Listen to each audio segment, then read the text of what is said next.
گجرات کے رام پیاری میوزیم کے بارے میں تو آپ نے بہت سنا ہوگا۔ کچھ لوگ رام پیاری محل کو گجرات کا تاج محل بھی کہتے ہیں۔ حکومت پنجاب نے سردار عثمان بزدار کی خصوصی ہدایات پر رام پیاری محل کو میوزیم میں تبدیل کر دیا ہے۔ اس میوزیم میں شہریوں کی تفریح کے لیے کیا کچھ رکھا گیا ہے، تفصیل جانتے ہیں اس ویڈیو میں۔ رام پیاری میوزیم میں اب تک 4 گیلریز بنائی جا چکی ہیں۔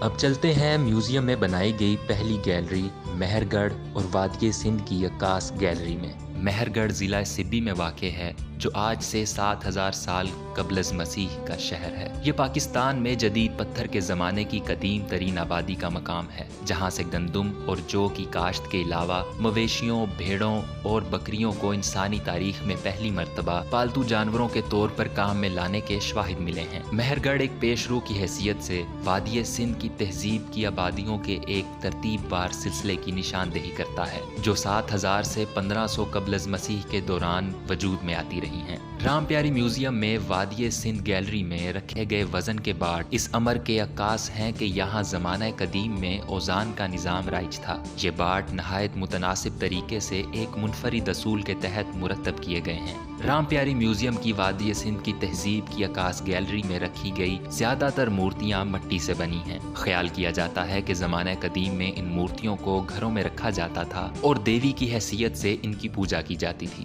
ان مورتیوں نے منکوں سے بنے ہار اور کمر میں منکوں سے بنی پیٹیاں پہن رکھی ہیں، جبکہ بالوں کی آرائش اور منکوں کے ہاروں کی زیبائش سے بآسانی اندازہ لگایا جا سکتا ہے کہ آج سے 5000 سال پہلے وادی سندھ کی عورتوں کے نزدیک بناؤ سنگھار کا کیا معیار تھا۔ آئیے چلتے ہیں دوسری گیلری کی طرف۔ تاریخ دان متفق ہیں کہ بدھ مت کا برِ صغیر سے بہت تعلق ہے۔ 623 قبل از مسیح میں شاہی گھرانے میں جنم لینے والے سدھارتھ گوتم بدھ نے لاکھوں لوگوں کو اپنی تعلیمات سے متاثر کیا۔ رام پیاری میوزیم میں رکھے گئے مجسمے گندھارا ثقافت کے دور سے تعلق رکھتے ہیں، جن کی تاریخ وادی ٹیکسلا، وادی پشاور اور سوات کی وادی میں پروان چڑھی۔ میوزیم میں رکھے گئے مجسمے میں بدھا گیان میں مشغول دکھائی دیتے ہیں، یعنی دونوں ہاتھ ایک خاص انداز میں باندھے گئے ہیں، جسے بدھ مت میں دھیانا مدرا کہا جاتا ہے۔ کہا جاتا ہے کہ بدھا نے نروان کے حصول کے لیے گیان دھیان کے ختمی مرحلے میں اس مدرا کو استعمال کیا۔ بدھا کے بالوں کا جوڑا اور ماتھے کی بندیا بدھ مت کے نزدیک روحانیت کی علامت ہیں۔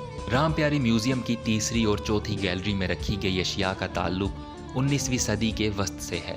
یہاں مسلم اور سکھ دور میں جنگوں میں استعمال ہونے والے آلات رکھے گئے ہیں، جن میں اس دور کی بندوق، پستول، تلواریں، زرہ اور ڈھال شامل ہیں۔ یہاں رکھے گئے برتن جیولری کا تعلق بھی برِ صغیر میں مسلم دور اور ہمارے خطے میں سکھ حکمرانی کے دور سے ہے۔ میوزیم میں 6 صدی عیسوی میں استعمال ہونے والے سکے بھی رکھے گئے ہیں، جنہیں پنچڈ کوائن کہا جاتا ہے۔ گجرات میوزیم میں گجرات میں بنائے گئے قدیم زمانے کے تالے بھی رکھے گئے ہیں، جن کو نہایت خوبصورتی کے ساتھ محکمہ آرکیالوجی کی ٹیم نے میوزیم کی زینت بنایا ہے۔ گجرات کے شہری منصوبے کی تکمیل پر سردار عثمان بزدار، محکمہ آرکیالوجی پنجاب اور ضلع انتظامیہ گجرات کے شکر گزار ہیں، جن کی خصوصی کاوش سے بروقت منصوبے کی تکمیل ہوئی اور گجرات کے شہریوں کو تفریح اور ثقافت کے بارے میں جاننے کے لیے ایک شاندار میوزیم ملا۔